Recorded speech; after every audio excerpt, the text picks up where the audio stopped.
Badlands. Explain those Badlands. That's a hell of a name.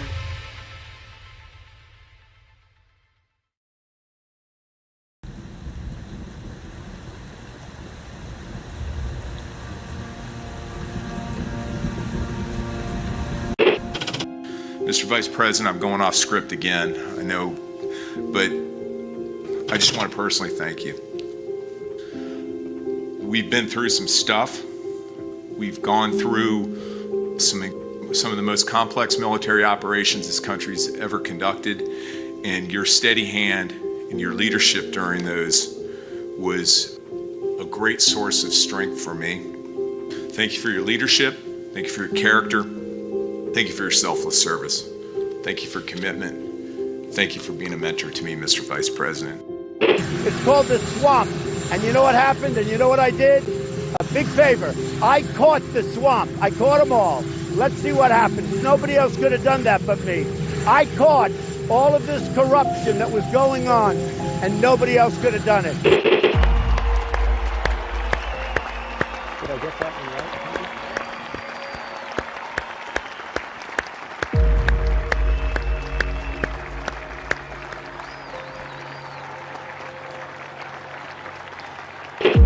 Every 4 years, we gather on these steps to carry out the orderly and peaceful transfer of power. Today's ceremony, however, has very special meaning, because today we are not merely transferring power from one administration to another, but we are transferring power from Washington, D.C., and giving it back to you, the people. For too long, a small group in our nation's capital has reaped the rewards of government, while the people have borne the cost. Washington flourished, but the people did not share in its wealth. This American carnage stops right here and stops right now. The forgotten men and women of our country will be forgotten no longer. From this day forward, a new vision will govern our land. From this day forward, it's going to be only America first. This is a president of the United States who is a danger to the republic. America first. He knows he's an illegitimate president. The oath of office I take today is an oath of allegiance to all Americans. The great Trump recovery. America will never be a socialist country. I will fight for you with every breath in my body. Russia, Russian, pro-Russian, Russian, Russia, Russian, Russian, Russian, the Russians. Russia, Russia, Russia, Russia. And I will never, ever let you down. A dangerous virus is spreading rapidly in China, and U.S. officials are very worried that it could come here. This is really the worst attack we've ever had. This is worse than Pearl Harbor. This is worse than the World Trade Center. There's never been an attack like this. The time for empty talk is over. Now arrives the hour of action. What they're doing is using COVID to steal an election. Together, we will make America strong again. You know what it's about? Fraud, fake ballots. We will make America wealthy again.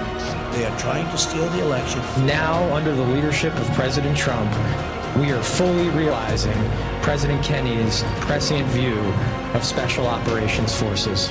We will make America proud again. And watch, please, those mail-in ballots. We will make America safe again. And in millions and millions of ballots. Their vote is under what they thought they needed. They're dumping more ballots in there, okay? And yes, together, we will make America great again.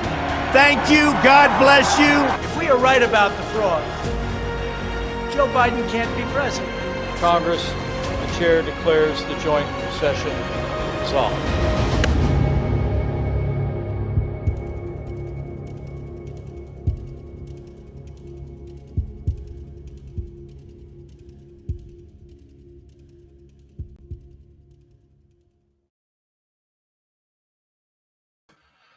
Good evening, everybody, and welcome to the Wednesday edition of the Devolution Power Hour. Unfortunately, good news, bad news here. Bad news is Bernie Bright is gone for probably one more week, maybe two, one more week. But I can't say why. He wants to be the one to say why, but he will be back. He's just on a little vacation right now. But the good news is I did get somebody to help cover so that I don't have to do this by myself. And that individual is our very own Patrick Gunnels. Patrick, how are you doing, sir? Oh my God, you need me to do the show tonight? I didn't even know you. Oh my God. All right. I'll do my best, John, but it's some very large shoes that I'm going to have to fill tonight. No way. You've seen Bernie Bright's feet. They're tiny. The Irishman shall be a difficult act to follow, but I shall do my best. I am very much looking forward to seeing you burst through those shoes. Those shoes are nothing for me, man. Yes, I still have my mustache. I'm keeping it for one more day. I'll be shaving it tomorrow just because I wanted to grace you all with its presence tonight. We missed you last night on the New Year's Eve show, man. I was asleep at 10:15. Yeah, that's amazing. Very jealous. I was up to like 2:30. Oh, it was so magnificent, dude. Knowing that I don't have to have a fear of missing out about New Year's Eve and midnight, it's liberating. Yeah, I'm jealous of that. But it was a blast. We had so much fun last night on that stream. But yeah, we're gonna go through some Devolution stuff tonight. It should be a good show. There's a lot of weird shit going on right now. And that's mainly what we're going to talk about. We're going to talk about some of these terrorist attacks. We're going to talk a little bit about Executive Order 13848, which was used today. So that's interesting. We won't go too in depth on this, but we are going to touch on the notion of Trump betraying his base based on the H-1B discussion. And we'll see what else comes up. There's a few other interesting things. So before we get into any of that, Patrick, would you do me a favor? You bet. And let's hear what you want to talk about River Bitcoin. Yeah. River announces Bitcoin interest on cash. Now, US dollars in your River account will earn a high yield interest rate that can be paid in Bitcoin.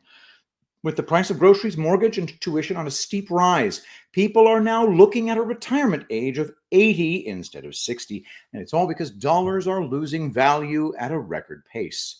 The challenge is finding a way to hold on to your dollar while still getting ahead. That's where River Bitcoin comes in. River Bitcoin's interest on cash protects your dollars with FDIC insurance while offering you the option to reap the potential gains of Bitcoin. Over the past 2 years, you would have earned 2 times the rate of most high-yield savings accounts and 16 times the rate of the national average savings account with Bitcoin interest on cash. Get started now at badlandsmedia.tv/River. Move your cash to River today and start earning a real interest rate with Bitcoin. That's badlandsmedia.tv/River. And you are muted, John. My bad. Real quick, a word from a fellow Stashian of mine, Mr. Mike Lindell. Just like all of you, I had problems sleeping. I had tried every pillow out there and nothing worked. I'd flip-flop all night, use my arm for support, and fall asleep, or I'd wake up with a sore neck or maybe a headache. Well, quality sleep comes from keeping your neck straight at night. You have to fill in that space between your head and your bed. That's why I invented MyPillow. MyPillow's patented fill adjusts to your exact individual needs, and it doesn't matter if you sleep on your back, stomach, side, or any combination of all three. When I got MyPillow, I'm asleep almost immediately. I stay asleep at night, and I wake up more well-rested in the morning. So go to MyPillow.com or call the number on your screen. Use your promo code to get Classic King MyPillows for only $19.98. Queen size just $18.98. Standard Classic MyPillows only $14.98. That's right, only $14.98. Plus all orders $75 or more ship absolutely free. There you go, guys. Any thoughts on 2024 since you weren't on last night's show, Patrick? Quick before we get into the good stuff. Anything you want to say? 2024 has simultaneously been the fastest year of my life and the slowest year of my life. It occurs to me that I recall New Year's Eve with you and Chris Paul on the Devolution Power Hour, and it feels like yesterday, and yet this year has felt like 1,000 years. Yeah, it has been one of those years, but we're here. We made it through. I can't believe like we are 19 days away from inauguration right now. Yes. Like that Baby seems steps close. to Inauguration Day. I've actually seen on Twitter Michael Flynn giving a whole paragraph as to exactly what Donald Trump should do on January 20th at noon, which is have a helicopter drop him off in front of the White House and walk in and start signing executive orders. Oh, 100%. I mean, don't even do. And he said, frickin' get sworn in on Trump Force One. Yeah, don't. I mean, okay, here's the thing, and this is kind of a good segue into one of our first topics. So obviously everybody woke up this morning to the news of, okay, terror attack in Louisiana, New Orleans. And it's kind of crazy, right? Like sketchy, not many details as of now. We got more, but at the time. And then very shortly after that, you hear of an explosion outside Trump Tower in Vegas. It's like, what the hell is going on?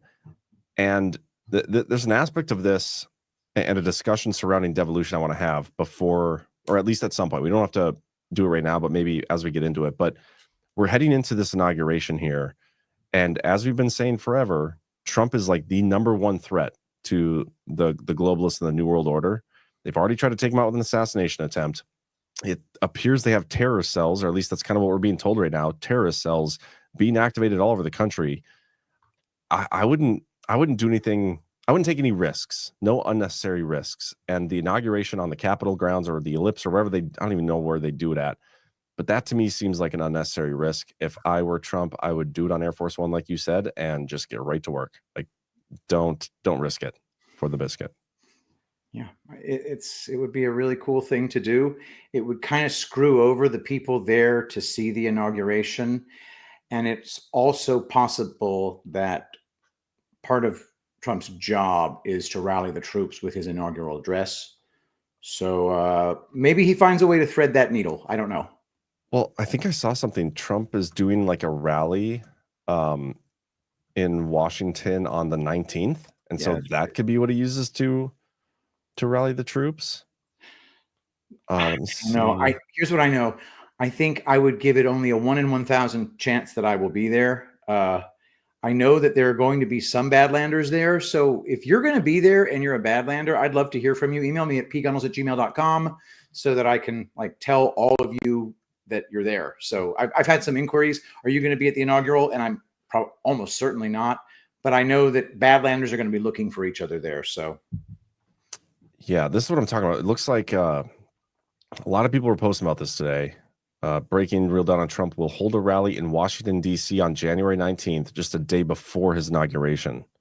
So I wonder if this is his way of like, I'm going to skip the actual inauguration part and just go right to, we'll do this little party on the 19th and we'll go right to work. Okay. I just hate it every time I hate it when he appears in public right now. I know. Ever since friggin' Butler, Pennsylvania, I have been kind of, and I know, and I personally am a big questioner of the Butler, Pennsylvania narrative. Yep. Nevertheless, it made me very aware of his nature as a person who has flesh, who is subject to the slings and arrows of outrageous fortune. So yeah. And we know, like we said, he's a huge target. So let's discuss what happened in New Orleans a little bit. And you might know more than I do. Yeah, because the guy's from Houston. So is he? Okay. Well, yeah. So my kids got dropped off this morning, and as they always do, whenever I get them, they are ill. And right now they have pink eye of all things. And so it's not been a great day in terms of my productivity with this stuff. I've been tending to the needs of my kids. So I've gotten like a very surface level understanding of what actually went down there. I don't even know if I've seen any videos. I've just seen some like reports and stuff. So I haven't watched any videos. One of the things I just generally do when it comes to these stories is I try very hard not to know anything about them simply because everything you're going to find out about them is going to be proven false within a week.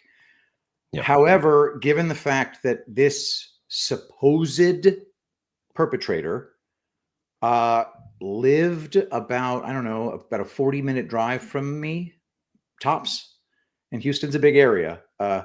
He's from Beaumont, Texas originally. He went to high school. So this is his story, and I've been working really hard to try to corroborate a lot of it, and I have been successful in doing so. He has a real wife, or had. He's supposedly he's dead.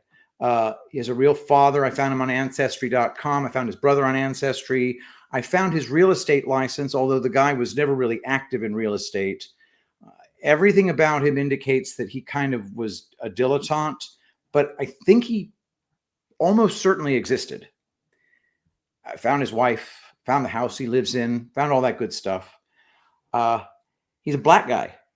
Not a big... There's nothing about this dude that indicates that he's an Arab of any kind. And the fact that his father's name is Abdel Rahim Jabbar, I think he might have a father who was a black American who converted to Islam. And his mother is just a black woman from Beaumont. You know, these are just black Americans. Do those people commit terrorist attacks? What? It's fishy from the start, in my opinion. I think we might have a case of just somebody they're pinning it on. So I start with the assumption that this was an attack by the intelligence services and the rulers of this world to cause some narrative, and then they pin it on somebody. That's my working theory right now. Yeah, you know, I think it's a safe bet. Like there's two, I guess a few options, but the two main things here is, one, this actually happened the way we're being told it happened. And the odds of that, I would say, are not likely based on, you know, the entirety of my life. Like everything they've told us has been a lie. So we'll start there. Yeah. The second option is this went down in a different way. Like there's more to the story. The most common thread there would be potential false flag perpetrated by who? Is this guy a patsy? Like who knows? Mm-hmm. There's still so much we don't know. You're right. He may not seem like your typical terrorist threat. And in the immediate aftermath of this entire thing, I'm pretty sure the FBI agent said that there's no evidence this was a terrorist, like, or no terrorist ties or anything. Yeah, here's the video. Okay, let's see this. This is not a terrorist event. What it is right now is their improvised explosive devices that was found. And we are working on confirming if this is a viable device or not. As Chief Kirkpatrick said, we're asking everyone to stay away from Bourbon Street, specifically from Canal Street to St. Anne. What she's saying about the bombs is supposedly not only was there a pickup and the guy got, like, he drove through, hit a bunch of people, got out and started shooting people, but there was bombs that were found, and they have video evidence of who planted the bombs, and they apparently went and got those people, and that's why now they're saying it is a terrorist threat. Like there's a terrorist cell that was activated to do some bullshit. Okay, but right here she's saying it's not a terrorist thing. This is just a random guy. Why is it already within like 8 hours? She changed. What is her position? Is she like the great value Karine Jean-Pierre? What's going on here? Is she? It looks like she's the critical incident response something with the behavioral analysis unit. The BAU. Oh, she's in Criminal Minds. Okay, there's something fishy about her right now. Yeah, but I'll play the rest of this video. That is my ask. Once again, stay away from Bourbon Street, Canal Street, all the way to St. Anne until we can figure out what is going on. Our goal is to provide you additional information at the 11 a.m. press conference. Thank you so much, and we will be in touch. Yes, I will say that we want our community and our business. And this Karen here is the head of police in Louisiana. Like, I'm pretty sure this is not the sheriff, but chief. I feel like I'm on acid. What's going? They have all these perfectly serviceable men standing behind freaking a Harry Potter character and McGonagall, yeah, I see it. And Corinne Jean-Pierre. DEI, bro. Like okay. REI. Patrick, are you saying that if you were in dire need of police for an emergency, you would not want these two to be the responding officers? It's like Donald Trump's Secret Service detail at Butler. Right? Yeah, we'll finish this here. There's to continue enjoying. There's so much to enjoy about New Orleans, and we are going to make sure that our routes in the Superdome are safe today for the game. And yet we had this tragic event, and we're sorry again to everyone in our community. But we do want you to go about the day, as we say, just stay away from bourbon. Okay? Isn't it interesting that they canceled the Sugar Bowl, whatever bowl game they were going to have there today, the college football game, Notre Dame, and I'm not even sure who they were playing, but they canceled that game for today. They postponed it till tomorrow because of the terror threat. This whole thing is weird. They didn't have the steel barriers up on the road like they normally do. Like they have these steel blockades that can go up and to prevent cars from driving down it. They didn't have those up on New Year's Eve. Isn't that a little weird? It's a little on the weird side, yeah. Wouldn't any normal truck be able just to blow right through those things? I don't think so. I think they're like steel, like super thick, like posts that come out of the ground. Whenever you have one of these events, so this was a New Year's. When did this happen? Do we have a time frame? It was last night. Looks like 3, based on this video, 3:16 a.m. it said at the top. 3:16 a.m. New Orleans time. Oh, wow.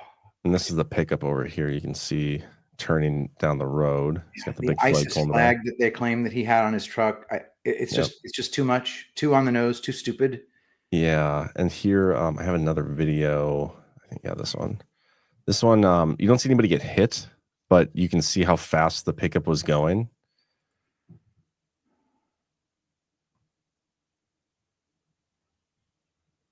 Okay, maybe you do see somebody get hit there. But I mean, that thing was cruising. Holy shit! Yeah. Okay, hang on. Is there any way to play that for me one more time? There's a way I can do that. Do you want me to slow it down? And if you can do that too, that'd be fabulous.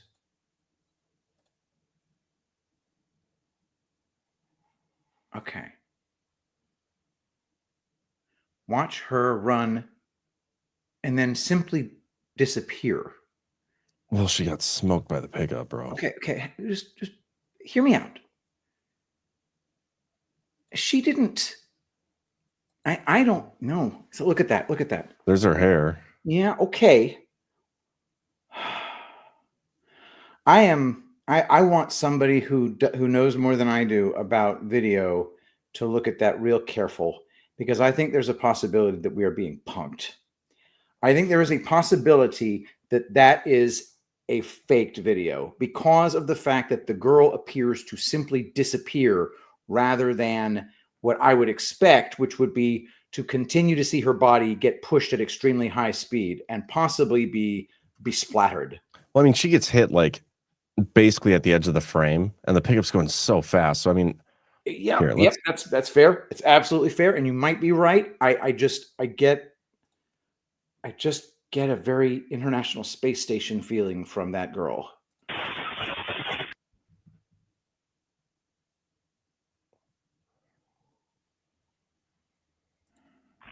I don't know, man.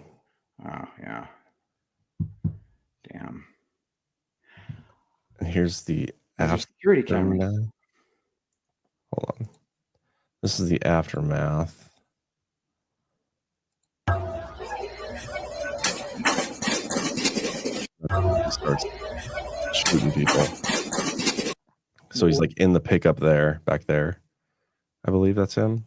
And he just And that's the opens cop fire. shooting him? What? Is that the cop shooting him? Oh, it could be the cop shooting him. I know. I'm pretty sure he got out and started shooting people as well. I don't know. But there's definitely got some question marks. This might be. I don't know. I don't know, man. I don't either. Just speculating in real time. Yeah, the whole thing is insane. Yeah. You know, people like this exist, like that would do these kind of things. It reminds me too of, like, if you ever look up Ezra Cohen Watnick, and he's got a few of these tweets. I'm gonna do this in live time here. Ezra, and gonna go search his page for sabotage teams. Or team. Did I spell sabotage wrong? Nope. You spelled it right. There we go. Need the S. So he's got a few of these posts out there going back to 2023. How many Chinese and Russian sabotage teams are in the United States? I wish we had an undistracted agency that was truly focused on this threat. Again, in August 2024, how many sabotage teams have entered our country in recent years from the likes of Iran, PRC, and Russia? Unfortunately, we no longer have an agency focused on eliminating such threats. And then the same thing again, just like 2 weeks ago, talking about sabotage teams. So this is where my head went. It's like, we know that evil exists in the world. You know, they probably made it into this country with an open border. One of the biggest questions or detractions we get from people who are like skeptical of devolution is, well, how are all these bad things happening if devolution is in play? One, I don't believe maybe they have the capability to like monitor a lot of things. I have no idea what their capability is. I don't know if it's everything or what, but I know the enemy can pull shit off that goes under their radar. Like, they're not going to be able to do everything or monitor everything. And I fully expect more of this stuff to happen. And not only do we get it this one event today, but we also got the Tesla blown up in front of Trump Tower. Yeah. And I have a video of that too. And that's a very on the nose message. You know, it's a Tesla and it's in front of Trump Tower. Yeah. Oh, let me find a better video. Hold on. Tesla. There's some like really good video. Like, the camera was right on this thing in HD. And it's just sitting there and all of a sudden it explodes. Yeah, here we go.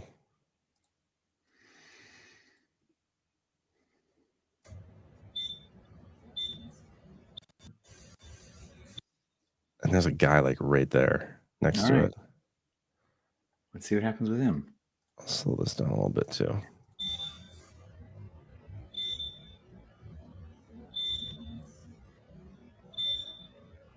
And you can see like the fireworks going off there, multiple. Yeah, there's 1 dead, 7 injured from that. Really? 1 dead? Who died? I don't know. I just know there's 1 You dead. think it was that dude? Injured. No idea. That's literally horrifying. Oh, definitely. But the fact that these two things happen on the same day, like, it feels coordinated. You know what I mean? Sure. Yeah, I believe we're going to see more of this stuff leading up to Inauguration Day. Do we have any more camera angles on this Cybertruck explosion? Let me see. Here's an inside. Or this is a Cybertruck is on fire. This is the aftermath. Okay. Didn't even blow out any windows because the Cybertruck, that Cybertruck is tough as nails. Yeah, didn't you see Elon posting about it today? I did not see the post. There's no better time to sell Tesla's Cybertrucks than in the immediate aftermath of them being used for terrorism. Elon, you get them dollars, bro. I know that's something you would do too. I would do that so fucking fast. Promo code Badlands. But honestly, like, here's the thing. This Cybertruck potentially saved lives today because of how strong it's built. Like, I'm not arguing that. But now, any future terrorism done with car bombs, they will not use a Cybertruck. And they're going to use like a Volvo or something. And how many people are going to die because of that? Had they not said a word? Dude, a Volvo would freaking, that's the worst. Don't use a Volvo. Don't use a Cybertruck. Use a Camry. Oh, yeah, that's probably a better one. Why not Volvos? Not that because I'm planning. Volvos are built like a friggin' tank. Are they? Oh yeah, dude. If you get into a wreck in a Volvo, whoever you hit is fucking dead, and you're fine. It's delightful Swedish engineering. Anyway, yeah, it's a neat kind of thing, you know. I don't think that terrorists would choose a Cybertruck unless it was for the purpose of sending a message to Elon Musk. Oh yeah, I mean, this is definitely a message with this thing parked right in front of Trump Tower, for sure. There's some connections being drawn too. Both vehicles were rented from, I don't even remember what it's called, but the same car rental thing. Yeah, Turo. It's Airbnb for cars. It's like it is very, very easy to rent a car from Turo. It's everybody renting cars to other people. It's literally I own a car and I want to get paid to let somebody else drive it. It's that simple. So you don't think there's anything there? It's just like not at all. It'd be like saying, well, he got it from Hertz Rent-A-Car, and there's a guy who works at Hertz Rent-A-Car who used to work at the FBI. Gotcha. It's that big. Turo's enormous. It's nationwide. It has the network effect. I wonder. I'm not even sure if it's in North I'm Dakota, getting like absolutely destroyed in the chat for my not knowing that Volvo is no longer Swedish. Apparently, it's Indian now. And that these days they crumple up like a bitch. So maybe the terrorists should have used a Volvo. Well, if it's Indian, does that mean it's American because of visas? H-1B, baby. Oh man, yeah, but okay. So I don't know if I have anything else really on the terrorist stuff other than like I'm not surprised if there'll be more. I don't think like the Devo team can monitor and control all that. Like if you're the enemy and you're trying to pull shit like this off, and obviously by this point you know that there's some other shit going on, maybe you've even had some of your networks like captured and stopped and interdicted upon and throughout the last 4 years, you're going to find a way to do this stuff without detection. And I anticipate we'll see more. Oh yeah. There'll be something like that. And we just need to stay calm and realize that this is a time when the enemy is freaking out about the administration to come. And I think the administration to come wants to play it really, really cool. Yeah. Well, okay. Speaking of that, in light of what happened this last week, we should probably read this story. That's not the story I want. Here we go. This story. And this is part of the reason he's playing it cool. Like everybody in their orbit is playing it cool. And it's interesting. This came in the aftermath of the H-1B debate. From let's see, what is this from? What newspaper is this? This is okay, New York Post. Trump team orders all intended nominees to stop posting on social media ahead of Senate confirmations. It's pretty wise policy. President-elect Donald Trump's chief of staff, Susie Wiles, sent a message Sunday ordering nominees to refrain from any posting on social media as Senate confirmation hearings are scheduled to start next week.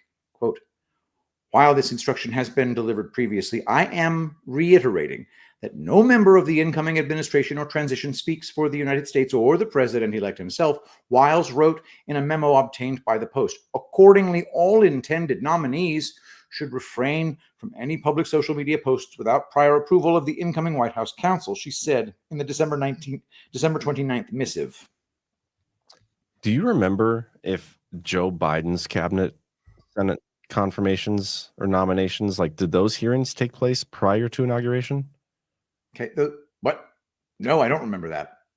When are these hearings going to take place? Well, it just says the hearings are scheduled to start next week. Good grief. I don't remember that, but I'll find out real fast. I'm going to look here too. All right.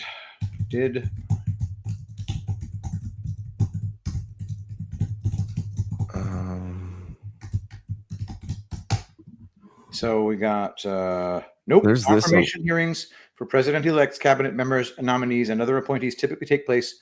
Oh yeah, they do take place typically before inauguration. But when did Biden's? Joe Biden, like all other U.S. presidents, as the president-elect, he selected nominees for key positions, and their confirmation hearings were held by the Senate prior to or shortly after his inauguration. So that's a thing. There's this article, Biden's cabinet half empty after slow start in confirmations. Huh. 13 have been confirmed. Oh yeah, Neera Tanden. We just talked about her the other day, didn't we? Yeah, that bitch. Because I don't know why, but that's just interesting. No question about it. But the Susie Wiles appears to be a pretty savvy political operator, and to tell the nominees, don't fucking post on social media, for God's sake. I like the sound of that. We need a very, very low-key transition period.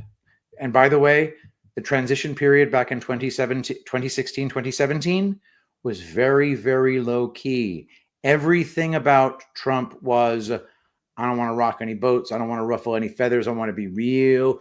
We're going to be like two little Fonzies. We're going to be cool. And that's how he was all the way up until January 20th. Aha. Senate Democrats did not win a majority of seats in the chamber until the January 5th Georgia runoff elections. And then it took nearly a month for Democrat and Republican leadership to agree on a resolution governing the organization of the upper chamber, which further delayed committee work. Okay, so they had a big delay there. Remember, the Biden transition was the most unprecedented, weird thing we've ever seen.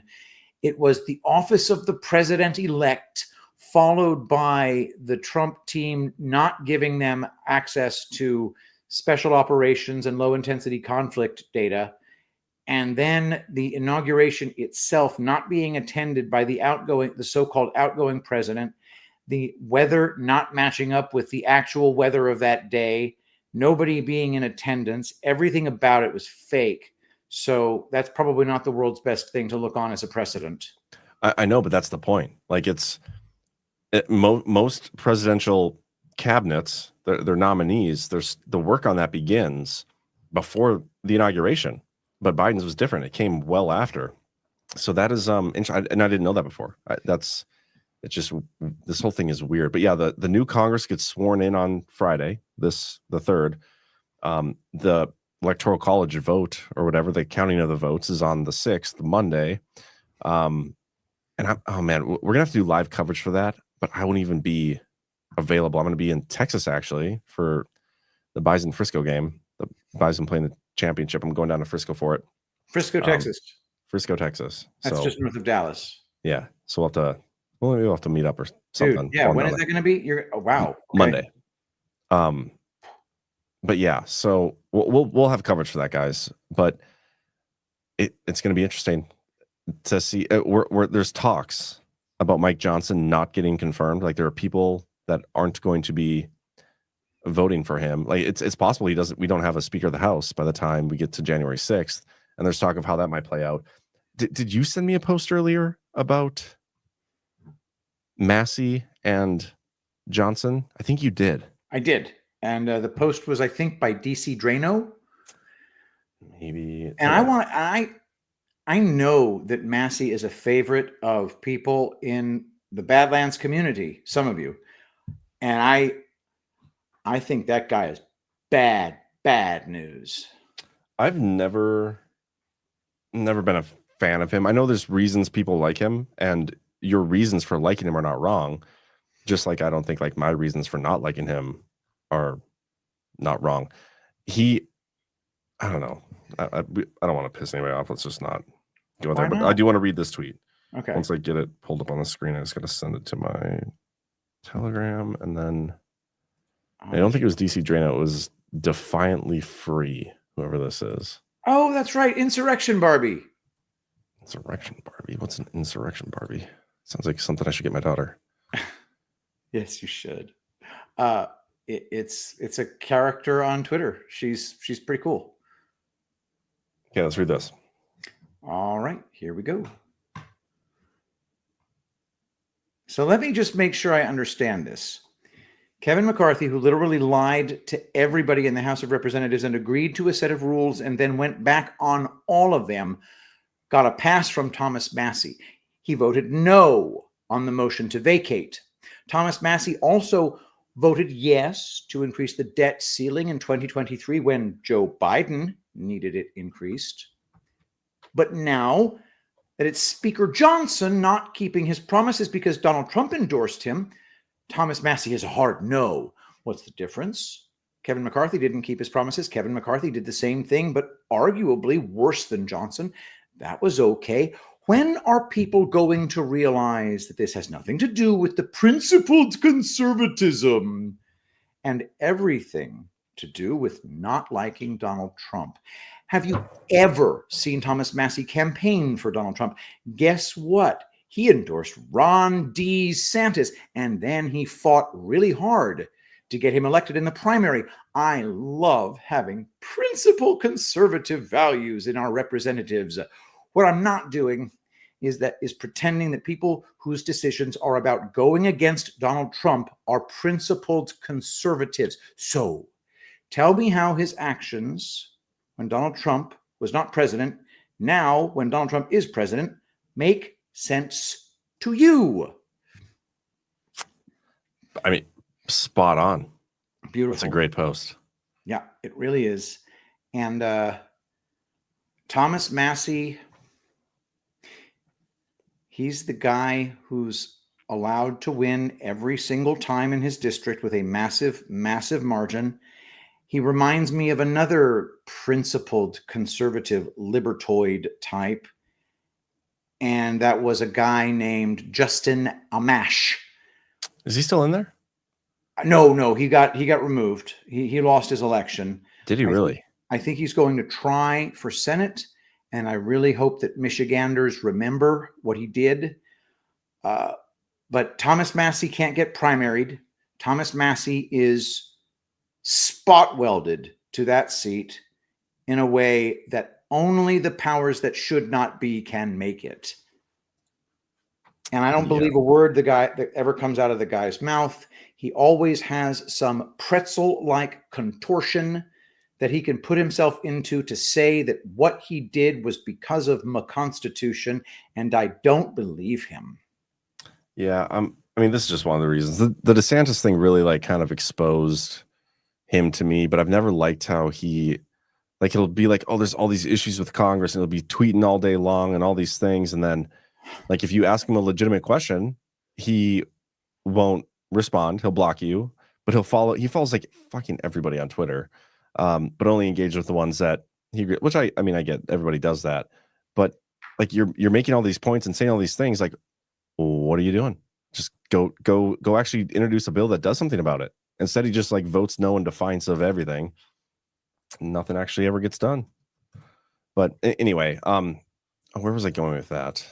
Well, you got Massie out there, and he's the personality out there who is supposed to represent the principled conservative stance for blocking what Donald Trump is trying to accomplish. Yeah. Him and Chip Roy, apparently. Yeah, he's not having a rough couple of weeks too. But again, with Trump's radio silence and a lot of this stuff, it makes it interesting. The one interview we got from Trump recently was like the question about the H1B. And this is, we were going to talk about this tonight, so maybe now's a good time to do it. We were going to talk about Trump. How did you phrase it? Basically shitting on his base. And I don't know if that's the best what I way to said. do it. Yeah. But that's what some people are accusing Trump of doing that. It's a perception right now. Yes. Yeah. Oh, actually, you know what? I did have one more video I wanted to play. Before we do that, I got to play this video. This is about the New Orleans stuff, and it's from, I mean, just watch. Okay.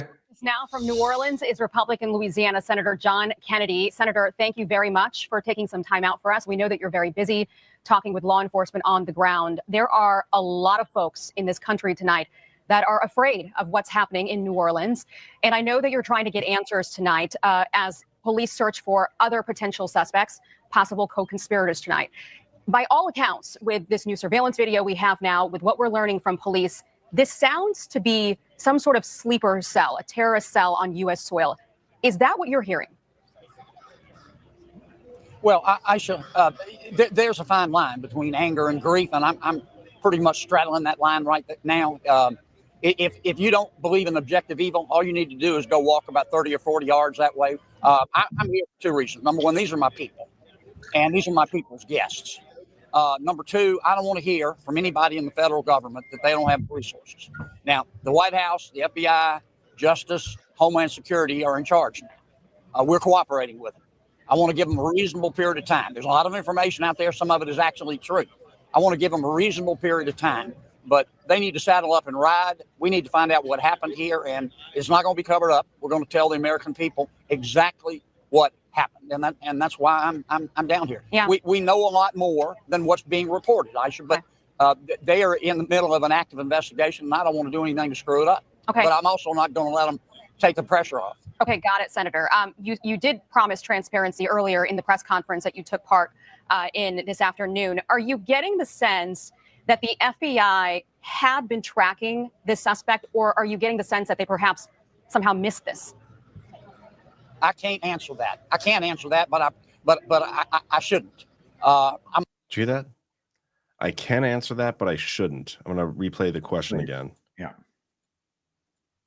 Conference that you took part in this afternoon. Are you getting the sense that the FBI had been tracking this suspect, or are you getting the sense that they perhaps somehow missed this? I can't answer that. I can't answer that, but I shouldn't. So the question is, has the FBI been tracking these people and they missed this? He originally says, I can't answer that, but then he actually corrects himself and says, I can answer that, but shouldn't. If the answer was, no, they had no idea this was on their radar, that wasn't on the radar, whatever, he would have just said that. The fact that he answered it the way he did, that I can answer, but I shouldn't, means he knows the FBI effed up on this. Right? Is my reading of that wrong? It's reasonable. It's a reasonable reading of that. I mean, it's not surprising at all either. Like, how many times have we seen a mass casualty event where the FBI had the suspect, on their radar or interviewed them at some point or whatever, and it still happened anyway? Like, they didn't do shit about it because they're too busy getting us mega extremists over here. Yeah, but so what if instead we're talking about a person who was MK Ultra'd and they just activated him? That would make him on the FBI's radar because he'd be working for the FBI. Well, I believe these attacks are every bit as likely to have been carried out by our FBI, CIA, or perhaps foreign intelligence services as they are to be carried out by a quote unquote terrorist, or just as likely to have been actually fake. Well, here's a little exchange from LA Dog Lover. Here is a follower. Yeah. Might even be in the chat right now. I don't know how much they watch, but I know they've been following for a while. Jim Laporta says FBI confirms New Orleans suspect Shamsud Din Jabbar was a U.S. Army veteran, and we believe he was honorably discharged. LA Dog Lover says MK Ultra activated, and Ezra responds, no, stop with this nonsense. Hey, guess what, Ezra? I'm gonna say what I want. I'm not interested in the talking points given to me from my team or from any other team. Yeah, and I do think it's also very likely that there was no MK Ultra dude, and that this was simply something carried out some other way. Here's what I'm not going to accept, and nothing will make me accept it.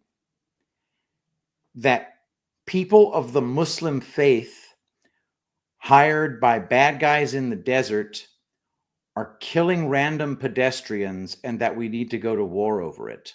I'm not interested in that narrative, and I'm not playing with it. Who do you think would push that narrative? That's a outgoing administration narrative, right? Anybody who likes to sell weapons or buy stock in companies that sell weapons. Okay.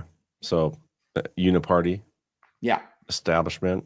The entire swamp, which is pretty much all of DC.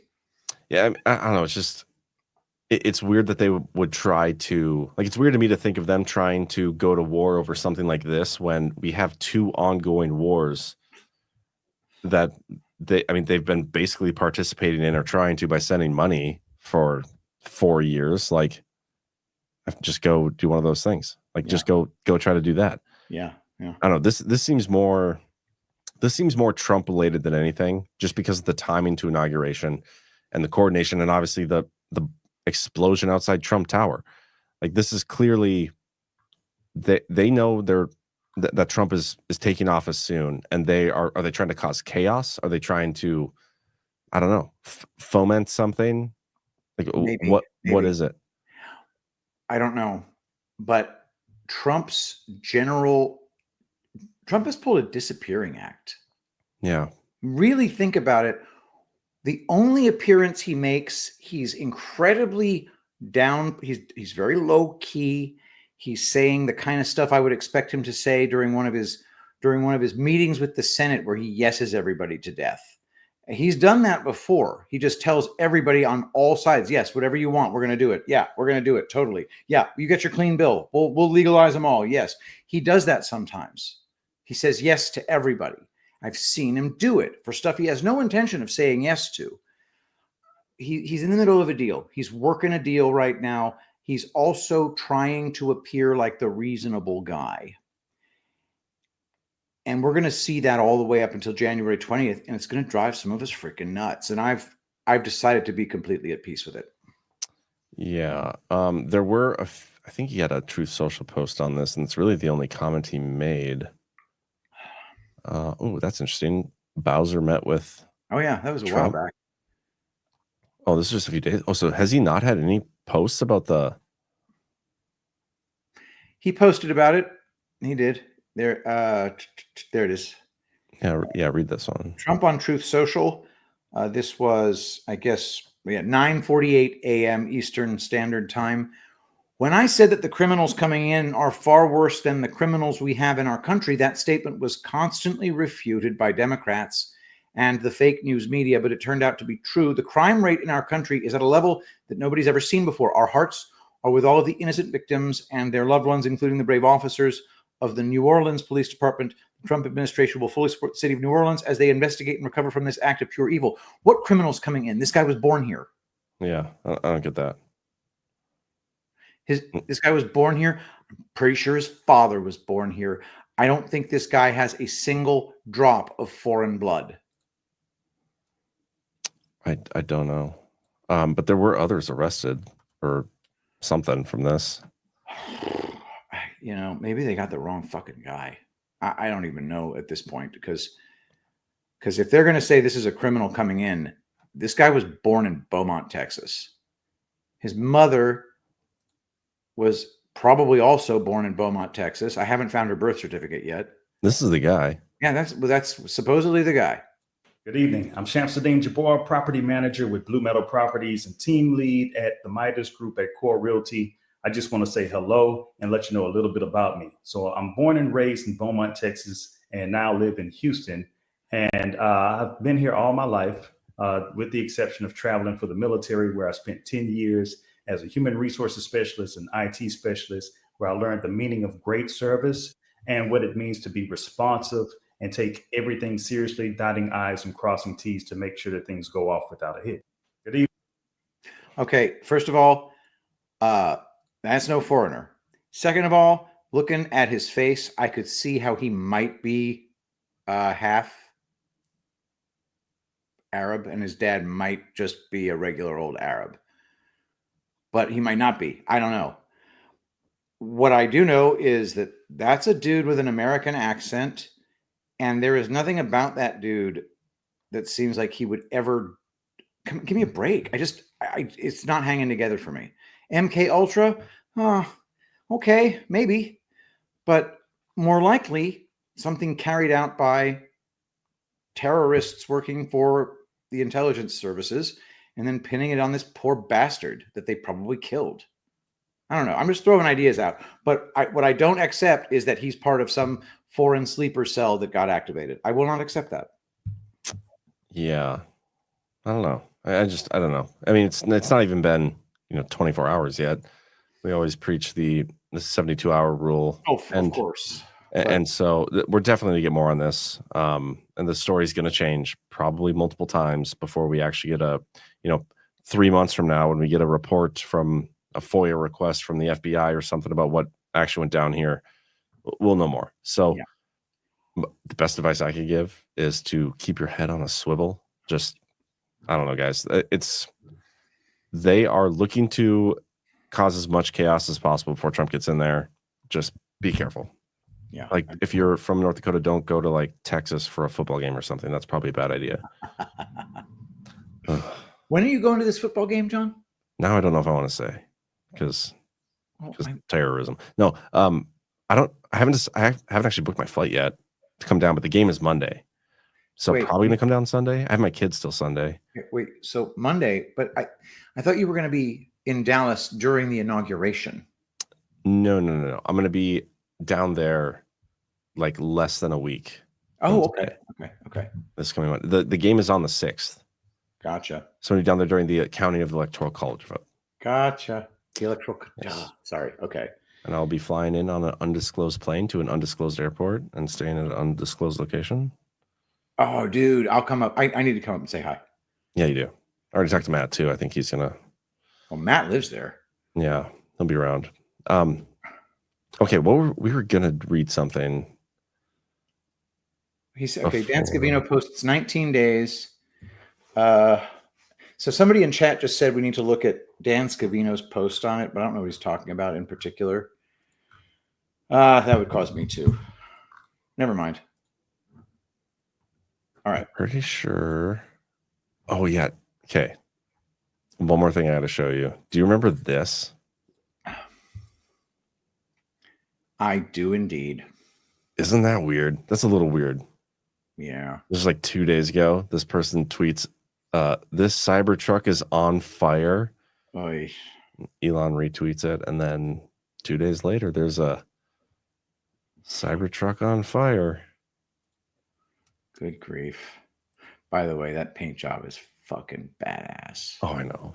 I mean, I really do want a Cybertruck. I think they're ugly as I think they're just ugly. That's my thing, though. They're ugly as sin. But yeah, everything about them is badass, though. And are those windows can't really be broken very easily. Everything about it is like a tank, right? Unless there's like an explosive set off inside. Yeah, but that's I'm willing to live with that.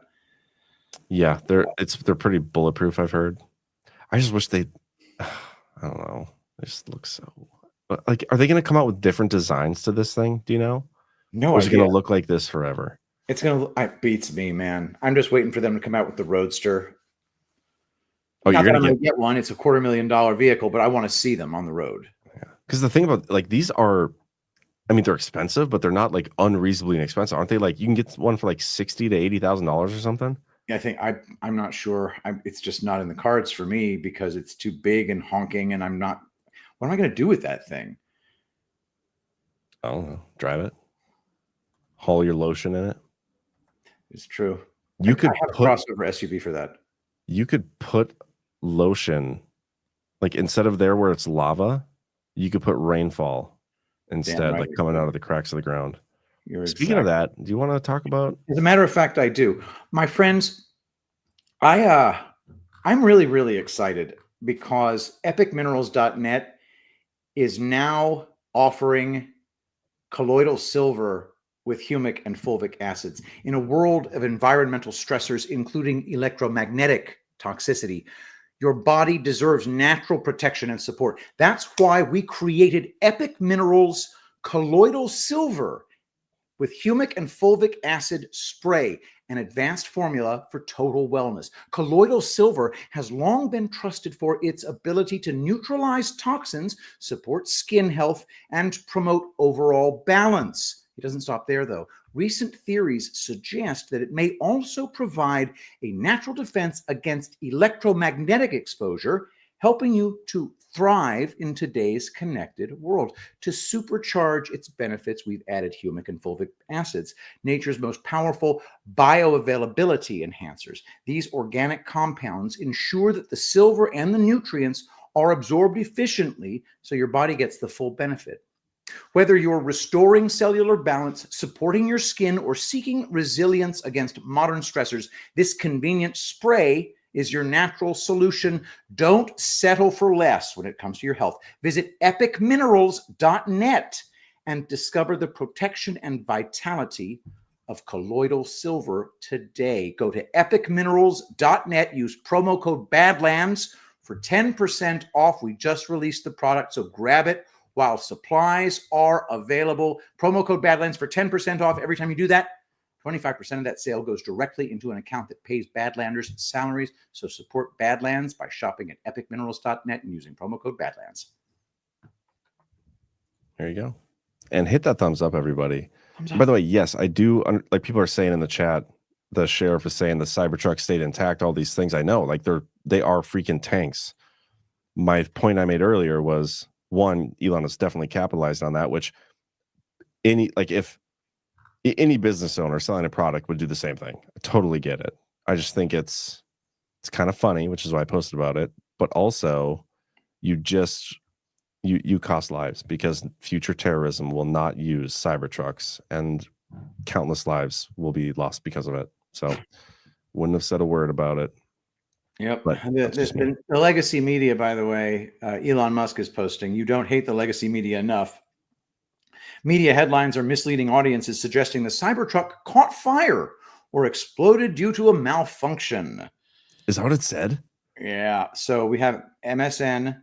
With Tesla. the video of the explosion and the fireworks going off? Well, they're only showing the video of the car on fire. I mean, there's a picture from the back of the Tesla where there's like huge gas cans and propane tanks and like all this other shit. Mm-hmm. Yeah. So we have MSN. Tesla Cybertruck catches fire outside Trump Hotel in Las Vegas. Tesla Cybertruck reportedly catches fire outside Trump Hotel in Las Vegas. That's from Inkle. The Guardian, 1 dead after Cybertruck explodes outside Trump Hotel in Las Vegas. So anyway, yeah. Wow. God, those people are assholes. I wonder if that's going to tank the price of the Cybertruck, and that's when you need to buy one. There we go. I just wish you could get them where they're not so ugly. But yeah, this is in the back. I mean, lots of explosives and shit. Look at all those fireworks. Okay, lots of explosives in the back of a truck. Yeah. This is the truck that Jabbar drove. Oh, no, this is the Cybertruck. Okay. Hey, was there a Chevy Lightning in front of that truck, by the way? Because Colonel Towner Watkins. That is the rumor. Okay, so let me just show you the picture. I've got it right here. Colonel Towner Watkins points out, is that a Ford Lightning truck parked in front of the Tesla? I have no way of knowing. It's a white pickup truck. Oh, what was that? Yeah, that's your screen. Yeah, I don't know if it's the same kind. I saw somebody else. It wasn't Colonel Towner, but somebody else was pointing this out on Twitter this morning. And it's an interesting question. Like, if that's actually, not that it means, I mean, they're common, right? I guess. I don't know. Like, what are they trying to say with that? Like, what are they? Because the Ford Lightning was the same truck was the truck that was used in the New Orleans attack. A white pickup truck was used in the New Orleans attack, and I don't know, man. And even if it were the case, so what? Yeah, like what's the implications that people are trying to make? Like, what's the connection being made here from that? I think we're just throwing out information at this point, which is a healthy thing to do. Okay, yeah, I'm down with that. Definitely down with that. Okay, I want to play this video. This is the only other comment I've seen Trump make about the H-1B visas, and the only one I can verify, because the other one was on a phone call with John Levine from the New York Post. I don't know if that was a legit one. I mean, it appears to be, but this is what Trump said regarding the H-1B visa stuff, and this is what people are saying, like, see, Trump's shitting on his base, all these, whatever. Let's take a listen. Why did you change your mind on H-1B visas? I didn't change my mind. I've always felt we have to have the most competent people in our country. We need competent people. We need smart people coming into our country. And we need a lot of people coming in. We're going to have jobs like we've never had before. But sir, you said you changed your position. You plan to go to the Carter funeral next? You need. Why did you change your mind on H-1B visas? I didn't change my mind. So what are your thoughts on that? It doesn't bother me. This is a man who is, first of all, definitely not going to want to be ruffling any feathers between his election and getting into office. Second, he doesn't want to appear to the people he's going to have to work with that he is going back on his original deal, which was, I'm perfectly fine with legal immigration. I'm against illegal immigration. If he comes in now going all full nativist, which, by the way, I am a nativist, if he goes full nativist, he won't be able to get the deal that he's trying to get. And he has shown that he can do this over and over and over again. He has done this constantly. I have a whole bunch of examples of Trump doing this. If you want to get those pulled up, I want to say something. Yeah. Real quick. So, and we've kind of touched on this in, I think it was Saturday. Saturday was our episode where we went kind of balls deep on the H-1B1 debate and discussion, which, by the way, as we mentioned last night, if you haven't yet, go watch Sam Hyde's little monologue that he did. Not only is it hilarious, because that guy is hilarious, but it is like, it's profound. Like, it was one of the best monologues I've seen on the H-1B1 topic and Elon Musk and why people are pissed and all this stuff. It's a great video. Just go on Twitter, search Sam Hyde, and it's probably the first thing that'll pop up. But when it comes to Trump, we've talked about a lot on this show in relation to the Rich Higgins memo. That's where we first kind of using this framework, the phrasing of battle space. Trump is operating in the media's battle space, and he's been doing it since before 2017. The media's presenting a 24/7 pervasive battle space, and Trump has to operate within it. He bypassed it a little bit with the Q operation, and here we are doing our thing, but Trump himself still operates within that battle space. And there's been multiple examples along the way where Trump says something and does something and operates in a certain way within that battle space for whatever reason he wants. He's the only one that gets to do it, in my opinion, without like me getting worried maybe this guy's not on our side. I never worry about that with Trump. Like Elon Musk, I don't know. I don't, like, you can show me evidence and I put forth evidence that this guy's a white hat for sure and in on the op. And then I see shit that's like, I don't know. But Trump, I'm not worried. Trump is the only one I'm not concerned about because he's the only one I know for a fact is in on the whole thing. I know for a fact. Nobody else we have evidence of, but he's in on it. He gets a pass. When it comes, like, think of COVID. And I think I used this example on Saturday.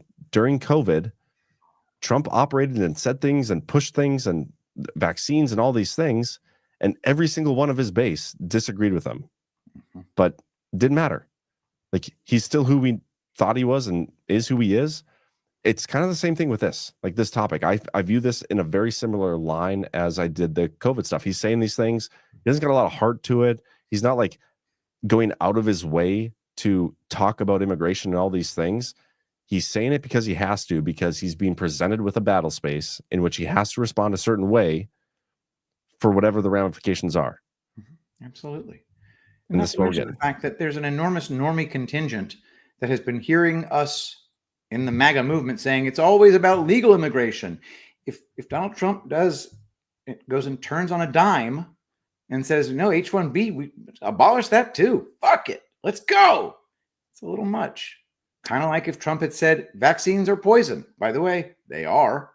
But that would have been incredibly destructive to say at that time. Yep.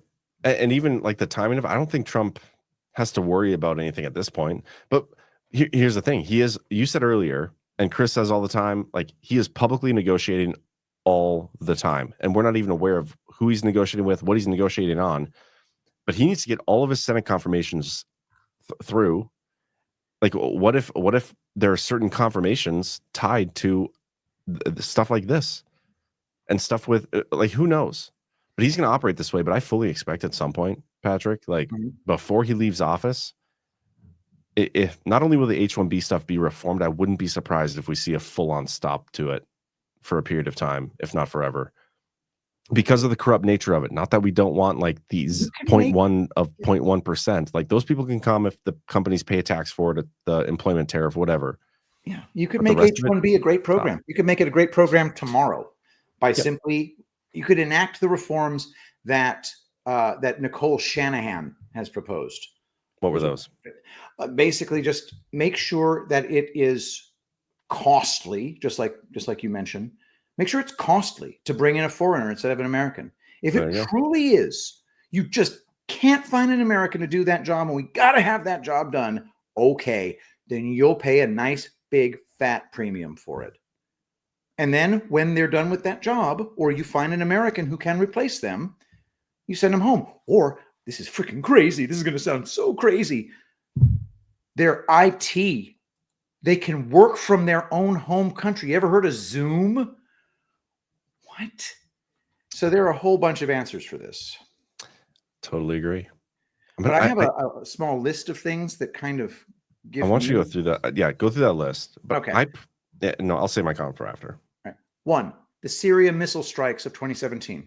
Trump ordered missile strikes on Syria following allegations of a chemical weapons attack. Many of us saw this as a betrayal of his campaign promises to avoid unnecessary foreign entanglements.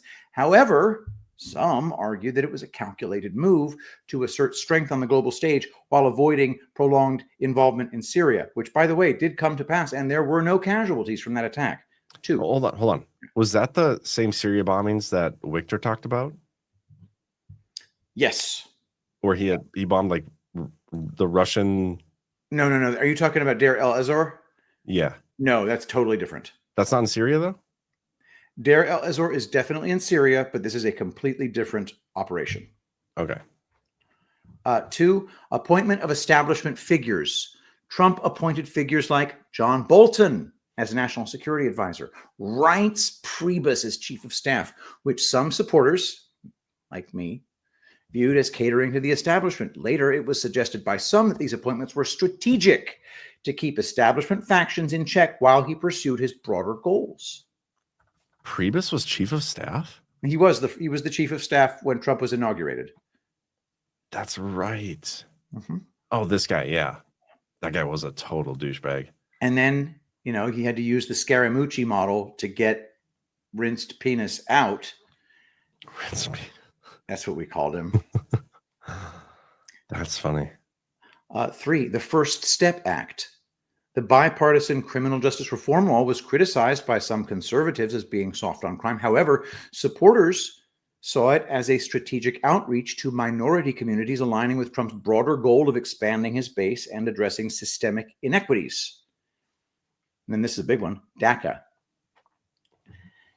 Trump floated compromises on DACA, which was deferred action for childhood arrivals, that angered immigration hardliners. However, some argued he was exposing the unwillingness of Democrats to negotiate in good faith, thereby solidifying his base's support for stricter immigration policies. And don't we notice that one of the effects of this broad conversation about H-1B is that we are all turning into hardcore, the patriot, waving the flag, no more immigrants. I didn't know about H-1B until this. The effects have been huge.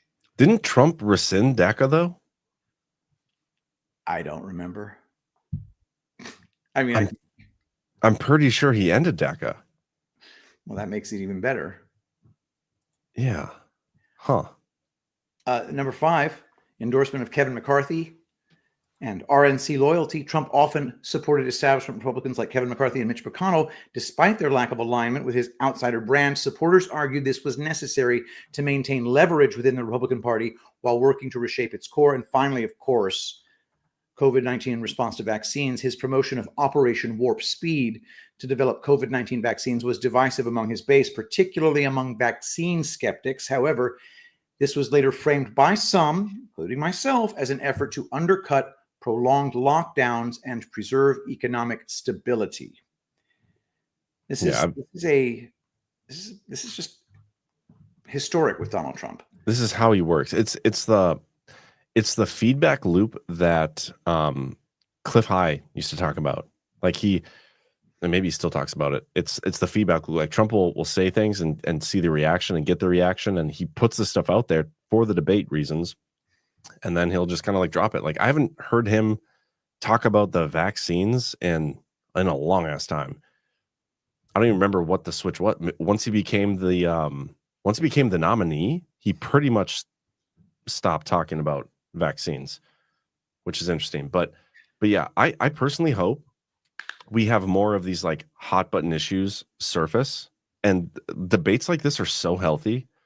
Like, you don't even understand. They're not only are they educational, like so many more people understand the process that is the H-1B visa and visas in general that had no idea before, me included. I had no idea how corrupt the H-1B visa system was. Yeah. And I never had so much fun than shit posting on Twitter during heated debates. It's so much fun. But then also, like, how do I say this without upsetting everybody? The whole unity thing, right? Like, we need to, we can't debate because unity. We can't have these arguments because of unity. That is, like, if you're saying that, you're a pussy. Let's just be honest. Like, that's so stupid. Like, if anything, in order to unify further on what exactly it is we support, we need to have those debates. Otherwise, we're just sitting here cheerleading and clapping for the people with the biggest followings to push us where we want to go without any of our approval. Like, and I'm none of us should be here for that. We should be here to advocate for the stuff, even when we disagree internally or personally. That should be the way it is. None of us should be here to be cheerleaders. I certainly did not sign up to be one. I will never wear one of those outfits. And I think it's so healthy. And it's not about unity. It's about getting the vision of America that you want. Yeah. No, none of this unity crap. Don't tell us to stop dividing MAGA. It's one of the most insulting things you can possibly say. Yeah. So just fair warning. I'm here to divide the truth from the fiction to the best of my ability. And I'm here to help distinguish right from wrong to the best of my ability. And when we compromise, we at least agree that it was a compromise and that we are not truly united on the issues over which we are compromising. I'm just here to wear a mustache, I think. Dude. I think I should just turn this into my permanent facial hair. Do it, dude.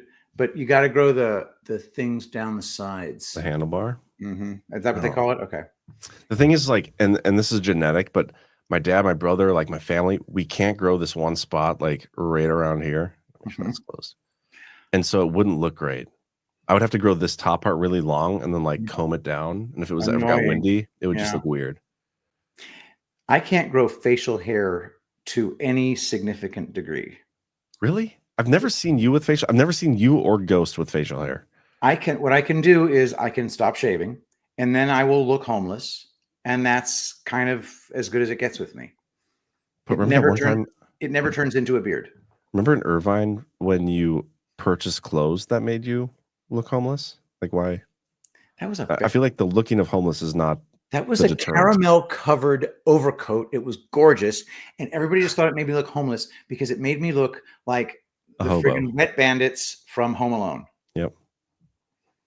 What a nightmare. I mean, you look great. You just looked homeless. You look great homeless. I did. I would just love find to a good see overcoat for when it's cold because we're going to be going to Massachusetts, although the Massachusetts will be in the summer, so that'll be fine. I got to find nice kick-ass warm clothes that don't make me look homeless. Yeah. Yeah, we'll get there. We'll figure it out. What else are we going to talk about tonight? Oh, we should briefly talk about Executive Order 13848, huh? Yeah, that was. Unless there's anything else on this topic you want. I want to get on Executive Order 13848. Okay. So this was new today, and I haven't even had the time to fully read through it. Got to give a shout out to. Okay, I see the chat does not want me to keep the stash. I'm joking. I'm not going to keep the stash, but shout out to Ash. Ash is the one who made me aware of this, and that's when I posted about it. But here we go. EO 13848 strikes again. The Treasury has sanctioned entities in Iran and Russia that attempted to interfere in the U.S. 2024 election. Let's go to the source here from the Treasury. And remember, guys, this is always an interesting executive order. EO 13848 was signed and put into law by Trump in September of 2018. I think it was September 24th or 28th or something. Could be wrong, but it's around that time frame of 2018. It's renewed every single year. Biden has renewed this 4 years, all 4 years of his presidency, and it's still in effect, and it's been used every single federal election, midterms and presidential, for some form of election interference shenanigans. The one that we saw today, I was kind of hoping they were going to go after the RT supporting Tim Pool and and betting Johnson and those guys, the tenant media thing, that wasn't in here. But there was a couple interesting things, especially with the Russia one. They went after a group who basically made a Kamala Harris meme using AI, and they sanctioned them, which I thought was funny. Like basically making Kamala Harris memes, something we all do, like we did every single day on our side, but because it was of Russian origin, they have to sanction them. But yeah, let's read these two paragraphs quick. And today, the Department of the Treasury's Office of Foreign Assets Control, OFAC, is designating a subordinate organization of Iran's Islamic Revolutionary Guard Corps, IRGC, and a Moscow-based affiliate organization of the Russian Main Intelligence Directorate, GRU, and its director pursuant to the Executive Order 13848, the U.S. Election Interference Authority. As affiliates of the IRGC and GRU, these actors aimed to stoke socio-political tensions and influence the U.S. electorate during the 2024 U.S. election. Today's actions build on sanctions previously imposed on the IRGC, the GRU, and their numerous subordinate and proxy organizations, pursuant to several authorities targeting the proliferation of weapons of mass destruction and malicious cyber-enabled activities. Can we just pause there for a second? This executive order is so funny to me because of how hypocritical it is. I know Trump put it into effect, but every time I see like the Treasury and the FBI and all these people, they're the ones who issue the assessment and the reports that result in these sanctions. Like they're the ones responsible for those reports and assessments. Those are the same agencies that are out there doing these things in other countries. Like they are involved in the public affairs in every single country on earth. And yet they're out here like, you can't do that here, though. We'll do it everywhere. But if you do it here, we're going to sanction the shit out of you guys. I know. And what is it that we're sanctioning them for? Literally nothing. Yeah. Attempting to do shit. And you know what I'd like to know? What exactly are these sanctions? Why don't we ever find out what the sanctions are? Well, you can find it. Here, let me scroll down and I can pull it up. The OFAC actions are these guys. Ooh, I wonder. This might be the RT thing here. Tenant media, because wasn't that in September? Time has no meaning to me anymore. I'm pretty sure. I was definitely living in this house at the time, so possibly. Let me do tenant media. When was, that was September 4th. So that was this thing. So Russian foreign malign influence operations. Yeah, but hold on. We can find the actual sanctions. I just got to get to the right part of I think it might be at the end. I think it's this one. But here, I'm going to have you read. Let's do. Let's do these two paragraphs here. At the direction of and with financial support from the GRU, CGE and its personnel used generative AI tools to quickly create disinformation that would be distributed across a massive network of websites designed to imitate legitimate news outlets, to create false corroboration between the stories, as well as to obfuscate their Russian origin. CGE built a server that hosts the generative AI tools and associated AI-created content in order to avoid foreign web hosting services that would block their activity. The GRU provided CGE and a network of US-based facilitators with financial support to build and maintain its AI support server, maintain a network of at least 100 websites used in its disinformation operations, and contribute to the rent cost of the apartment where the server is housed. Korovin played a key role in coordinating financial support from the GRU to his employees and US-based facilitators. In addition to using generative AI to construct and disseminate disinformation targeting the US electorate in the lead up to the US 2024 general election, CGE also manipulated a video it used to produce baseless accusations concerning a 2024 vice presidential candidate in an effort to sow discord amongst the U.S. electorate. Okay, so I'm going to show you guys this. This is the OFAC sanctions list, and you can search it. You can search it by the program, so I can actually go to 13848. Just give me a second to find it. Actually, it might be under like Russia. 13, no. Election, yo, there we go. I'm gonna get rid of this. So these are all the people that have been sanctioned by Executive Order 13848. Some of them have multiple sanctions, but we're going to go down to Korovin because he's the guy that was recently today, Valery Korovin. Click on him, and it should give us more details. SDN, what does that stand for? Sanction designated nationals. Specially designated nationals. Okay. He's been, and when you get specially designated, they mean you've been specially designated to have your ass kicked, essentially. Okay. Categories. You've been designated. You're on the naughty list. So here's see section 11. These are secondary sanctions. Section 11. What about the primary sanctions? Yeah. Type of individual. What? See, when I've looked at this before, it gave me a different like page where you could see the sanctions, but maybe they've updated this. But we can just go to Executive Order 13848. One of the sanctions, an example of a sanction would be making it so you can't use PayPal. I mean, I can't use PayPal. I know you've been sanctioned, an American citizen and national. I've been demonetized. So every one of these people have been demonetized on PayPal. I think they're demonetizing these people. Essentially, but it's a little more like restrictive than that. Like, so according to the executive order, anybody, so once you're in here, you can't, let me hold on. So yeah, right here. Start here. Any recommended sanctions shall be appropriately calibrated to the scope of the foreign interference identified and may include one or more of the following with respect to each targeted foreign person. 1. Blocking and prohibiting all transactions in a person's property and interests in property subject to United States jurisdiction. It's a pretty big deal. 2. Export license restrictions under any statute or regulation that requires the prior review and approval of the United States government as a condition for the export or re-export of goods and services. Okay. Prohibitions on United States financial institutions making loans or providing credit to a person.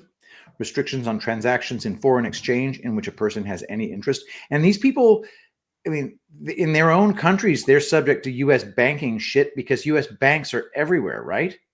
Well, yeah, not really, not in Russia, because the whole Ukrainian war, they basically de-dollarized themselves. Like they're no longer the sanctions list. You remember was it Gonzalo Lira?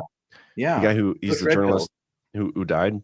He had this great thread. I should find it again, but there's a great thread about how basically because of this war in Ukraine and the bullshit NATO pulled and all the sanctions and shit, yeah, it lost them the war. It lost NATO and the United States the war because Russia got stronger. They're just like, okay, well, if we can't use your SWIFT banking system or whatever it is, we're just going to do our own shit. And that's what's interesting about these sanctions too, because like the stuff they're saying, blocking property in the United States, anything within the United States jurisdiction, you can't do.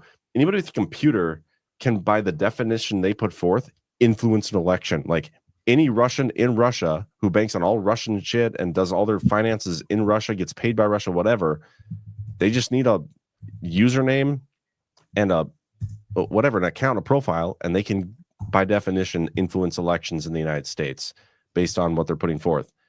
And none of these sanctions would touch them because the United States has no jurisdiction over what they're doing. It's only if they're actually operating within the United States. And so it's basically, a lot of this stuff is narrative. That's how I see it. It's a narrative sanction. It's like, okay, we caught these Russians trying to influence the United States election. The sanctions don't have much teeth unless there's actual business entities or properties within the United States. Mm-hmm. And I got the exact sanctions from ChatGPT. There you go. Valery Mikhailovich Korovin, director of the Moscow-based Center for Geopolitical Expertise, CGE. He's been sanctioned by the Treasury Department under 13848, and the sanctions against Korovin include asset freezes, all property and interests in property within U.S. jurisdiction are blocked, and 2, prohibition of transactions. So no transactions with him if you're a U.S. person. So I'm not going to buy anything from him unless I wish to run afoul of the sanctions against Valery Mikhailovich Korovin. Yeah. But anyway, it's still interesting it's being used. I still go back to what I said a while ago. The whole point of that executive order, it's one of the most commonly misrepresented executive orders that exist. It doesn't do what most people think it does. But I think Trump issued it for the assessment and the reports, because the intel community is forced to put out an intel assessment on what they saw, and it's part of how they like push forth their narrative bullshit. And I think that's the point. Trump wanted them to be putting that bullshit forward. It's going to bite him in the ass later on. Hopefully I think so, yeah. Hopefully Kash Patel will expose some of that shit, Hopefully but we'll Kash see. Patel will take care of the problem we have at the FBI in New Orleans. What the hell was that? They had all those perfectly competent looking men standing behind them, and then it was just this freak show right in front of us. Yeah. I still think it's perfect. I got called racist so many times for what I was posting about the H-1B visa stuff. It's like, you realize my username, my pseudonym is Patel Patriot because an Indian is my hero. I just thought it was Trading on his name. Just trading on his name. Yeah, I think that might be all I got for tonight, man. Hey, it's New Year's Day, man. This wasn't supposed to be a marathon anyway. Yeah, well, yeah, that's all we got. So let's go through some Rumble rants. Did you by any chance pull them up? Because I forgot. I Sure. got them, but I literally didn't pull them up until like 10:14 p.m. No, I got them. So we'll go through my list, but first I want to check the Badlands boost, see if we got any over there. Ooh, we got a good Saturday one for $250.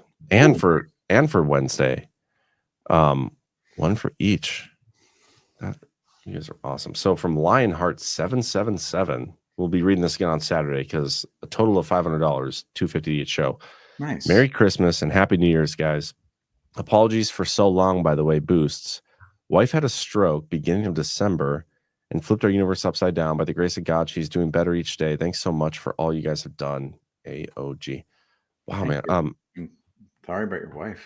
In our prayers. I'm so sorry to hear about that. If there's anything we can do, just let us know. That is, I can't imagine. Let's check if there's any more here. Yeah, I think that's all of them. Apparently, the Trump Tower terrorist has been identified. I bet it's going to be an Arabic-sounding name. Any details? No, it's just from the chat. That's all. I'm trying to see if I can find it. Let's see here. No, I got nothing. Anyway, hey, chat, you got anything for us? Oh, so apparently not Arabic. Give us a link. I don't know. Yeah, we'll wait and see if you guys source that. Yeah, definitely. Okay, let me get these pulled up here.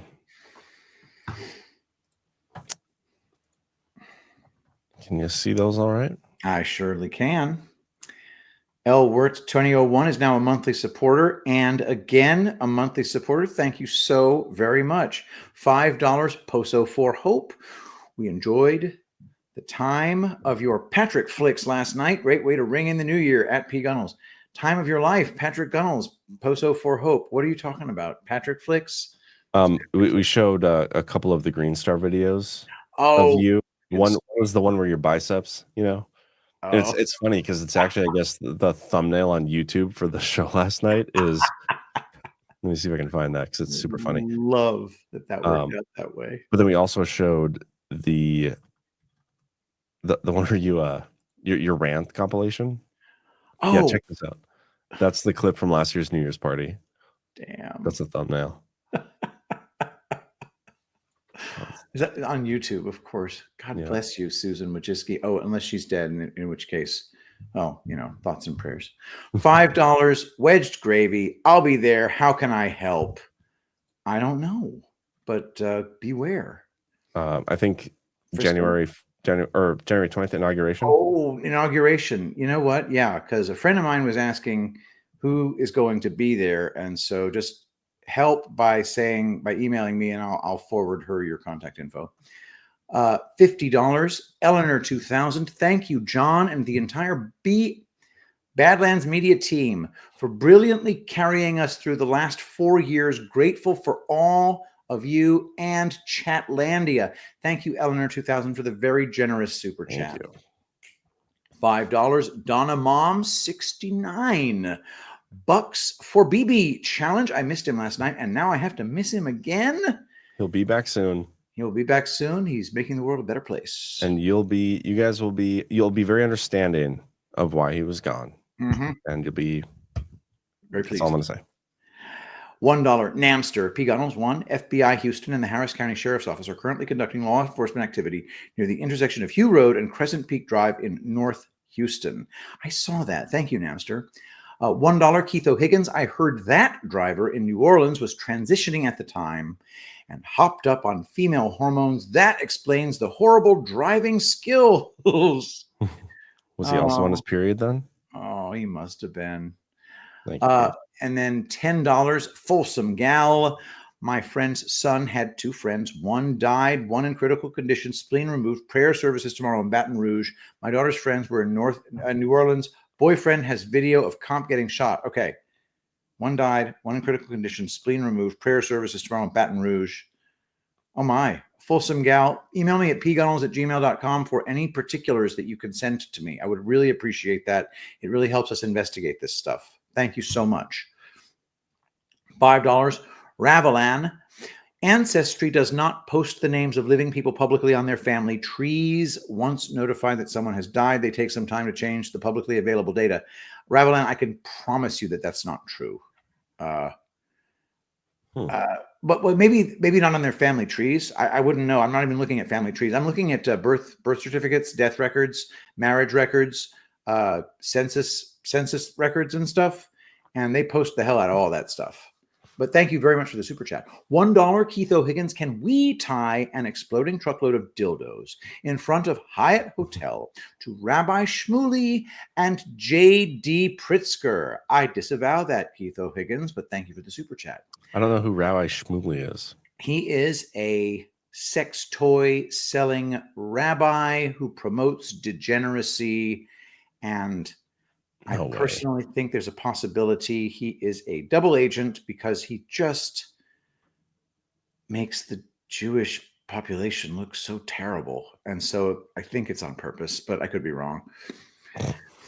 $5 Daybreak. Oh, a quick thank you to John for a great gift idea a while back. The spinning light up ball. You made it sound so great. I gifted one to my son-in-law for Christmas, and it was the hit of the day. Happy 2025. I'm telling you guys, these things are freaking awesome. Have you seen this, Patrick? Have I showed you this?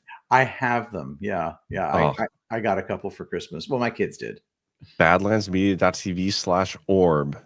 These are so fun. I'll check it out right now. I didn't realize we sold them. Yeah, we get a cut now. Nice. The sales team did some work. They saw me talking about it. They got us an affiliate deal. Love it. $5 up north soon. Strange coincidence. Dan Scavino posted a video yesterday with a concert and the song Thunderstruck. Then 4 monuments get struck with lightning last night, and the F-150 was a lightning edition. Are you guys saying that Dan Scavino controls the weather and where lightning strikes? Maybe he's a Bison fan because Thunderstruck is their intro song. He's just going for the Bison next week. $117. Thank you so much, Micro Toolmaker. Badlands, the media of 2025 and beyond. Where we go one, we go all. Thank you. He's been on such a roll. It's been well over a month, and he's consistently giving. He's very generous. Thank you so much, Micro Toolmaker. I want to buy some micro tools now. You should come to a GART too, so we can meet you if you haven't already. $10, Ed D. Benson. I love Freddie Mercury, but John, you ain't no Freddie Mercury. Just saying, with love. Freddie Mercury is a wonderful singer, but he was not a looker, in my opinion. I think they're making fun of my stash with that. They are. You wear it better than Freddie Mercury. Well, thank Freddie you. Mercury was not a beautiful man. He just had a beautiful voice. Yeah. And so I'm the beautiful man, but I don't have the beautiful voice. There we go. If we combined, we would take over the world. Unstoppable. $20, 1027 JSDPH support. Thank you so much, 1027. Thank you, Joe, fellow North Dakotan. Appreciate you. Boom Diggity. $100. Thank you so much, Boom Diggity. At any of these press conferences around terror and mass casualty events, there's always a large number of people standing behind the podium/speaker. Does this seem odd to y'all? I see it as a tell. Tell for what? I'm not sure.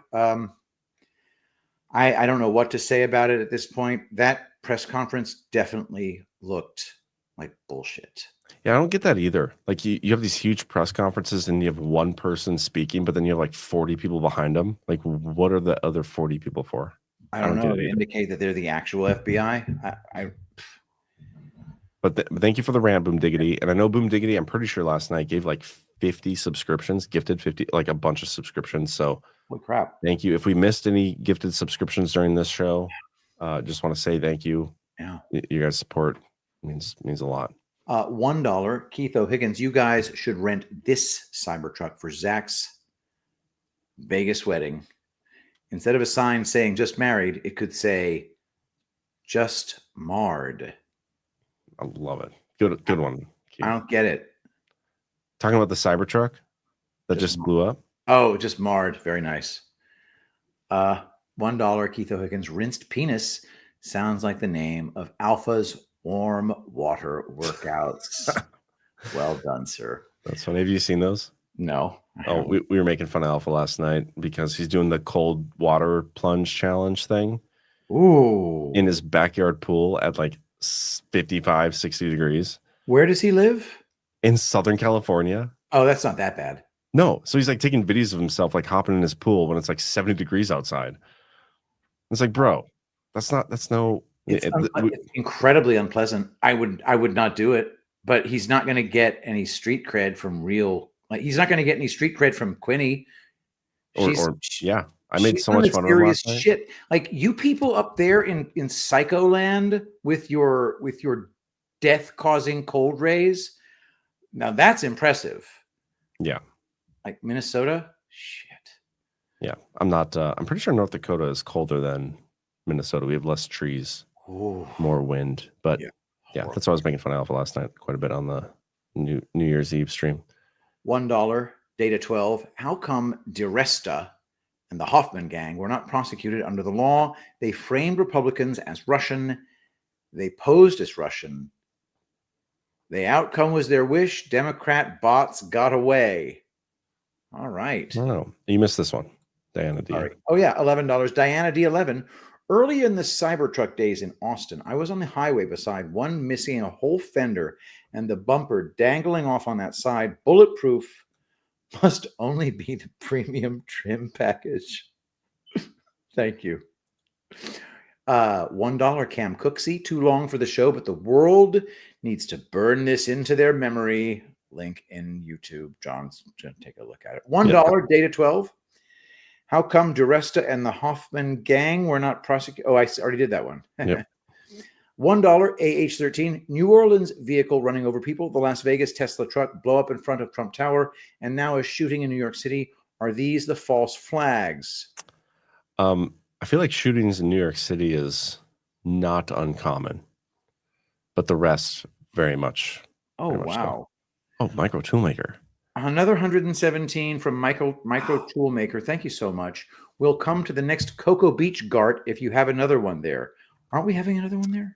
Well, yes, you will be very excited to hear, and this is on our website. If you go to badlandsmedia.tv/events, not only can you purchase your Vegas tickets, but you can see our upcoming schedule. We are going to be in Plymouth, Massachusetts from May 1st to the 4th. We'll be in Deadwood again from August 14th to the 17th. And then we'll be in Cocoa Beach, Florida, November 6th through the 9th. So we will see you there, Micro Toolmaker. Can't wait to meet you. I wonder what the water is like in November in Cocoa Beach. Weren't we there in like November-ish? No, we were there in the summer. It was freaking amazing. No. Yeah. Were we? Dude, yes. No. Dude, yes. What? I mean, I'm wrong all the time, but I think I'd remember. September, maybe? The water was amazing. Let's see here. I think it was maybe end of August. Yeah, it was September 7th through the 10th. So I guess that's probably technically still summer. Oh, it was great weather. Yeah, it was pretty awesome. All right. Anyway, I think that's all we got. Is that all our rants? That is, I believe, every of the rants. Amazing. Hey, it's a shorter Devolution Power Hour. Let's face it. It is New Year's Day, and it's just the two of us. And it's not that much shorter, though. It's barely shorter. It's under 2 hours. Yeah. Kind of flew by. Come on, let's be real. Burning Bright's not here, and Chris Paul's not here. Single-handedly, those guys make up for like an hour and a half worth of vocal noises. So, but we are going to get out of here since it's 2025 now. We're going to look back on 2024 fondly. And remember, the square root of 2025 is 45. There we go. I like that. But we're going to look back fondly on this gentleman. We shall miss him. We shall remember him. Happy New Year, everybody. We'll see you. Happy New Year. I just have one thing to say. Hang on here.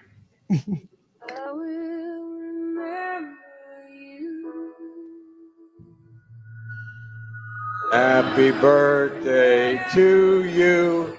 Happy birthday to you. Happy birthday, dear Valen. Happy birthday to you. Rock and I think it's a right for people to have bad health care.